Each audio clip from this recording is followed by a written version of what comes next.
Assalamualaikum warahmatullahi wabarakatuh. Halo kawan-kawan, kembali lagi bersama saya Gilang Wentana. Nah kawan-kawan, kali ini saya ingin memaparkan materi yang ke-6, yaitu tentang pengaturan ruang kelas. Nah sebelum itu saya memohon untuk kawan-kawan, saya meminta untuk dapat like video ini agar bisa tembus 100 like ya kawan-kawan ya guys ya.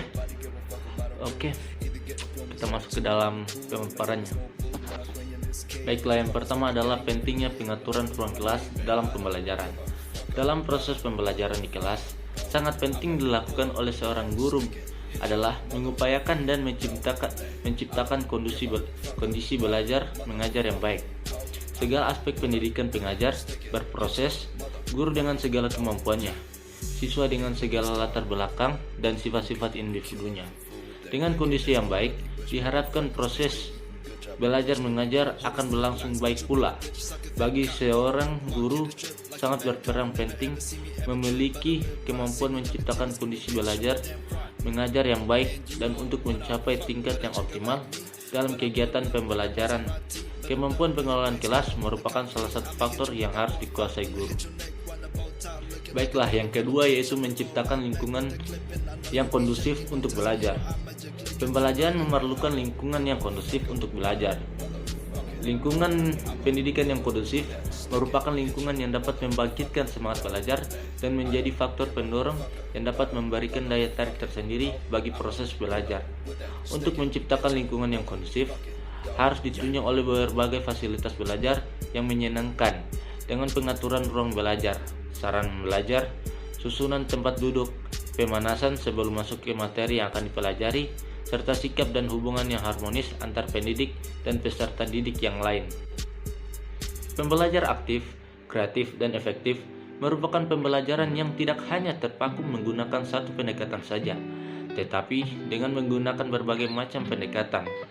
Aktif yang dimaksud di sini adalah di mana siswa belajar dalam situasi yang memungkinkan potensinya dapat dikembangkan untuk berproses dan menghasilkan karya.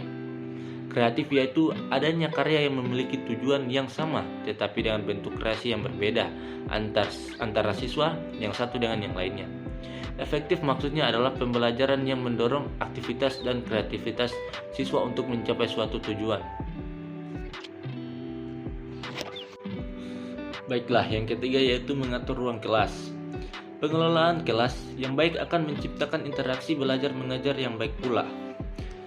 Dengan penataan ruang kelas, bagi proses belajar mengajar dibutuhkan pengembangan variasi baik dari segi penataan tempat duduk maupun perlengkapan yang menunjang dalam pencapaian tujuan pembelajaran tersebut. Dengan segala pengelolaan dan penataan kelas yang baik akan menimbulkan semangat belajar dan peserta didik tidak sukar untuk mencapai tujuan pembelajaran. Ciri utama kelas adalah pada aktivitasnya. Untuk dapat menjalankan aktivitas atau kegiatan pembelajaran yang dinamis perlu adanya sesuatu aktivitas pengelolaan kelas yang baik dan terencana. Beberapa hal yang harus diperhatikan: yang pertama, ukuran dan bentuk kelas. Yang kedua, pengaturan tempat duduk. Yang ketiga, pengaturan alat-alat pengajaran. Yang keempat, penataan keindahan dan kebersihan kelas. Dan yang kelima atau yang terakhir adalah ventilasi atau tata cahaya dalam kelas. Baiklah, itulah sedikit pemaparan dari saya. Lebih dan kurangnya saya mohon maaf. Terima kasih telah menonton video ini, dan alangkah baiknya untuk teman-teman yang sudah menonton video ini, langkah baiknya untuk like dan subscribe video ini agar saya mendapatkan nilai A. Oke, thank you very much.